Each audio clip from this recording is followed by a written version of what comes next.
Black Tuesday was October 29, 1929, the day the New York Stock Exchange crashed.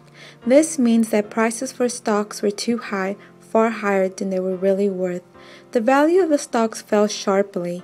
People who had unwisely borrowed money to buy high-priced stocks intending to sell the stocks at a profit and repay lenders went bankrupt. Black Tuesday marked the beginning of the Great Depression, a period of economic hardship in the United States lasting from 1929 to 1939. Brokers rushed to place sell orders and many banks failed. The stock market lost $14 billion on Black Tuesday. The total loss for the week was $30 billion, 10 times more than the federal budget. The crash signaled the loss in confidence in the U.S. financial system. The prominent bankers of the day, Morgan Bank, Chase National Bank, and the National City Bank of New York, had to intervene as the Federal Reserve was busy raising interest to protect the dollar.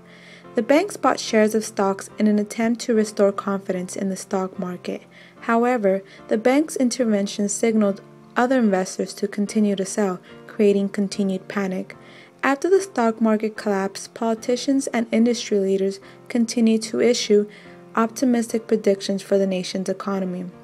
But the depression deepened, confidence evaporated, and many lost their life savings. By 1933, the value of a stock on the New York Stock Exchange was less than a fifth of what it had been at its peak in 1929. Business houses closed their doors, factories shut down, and banks failed.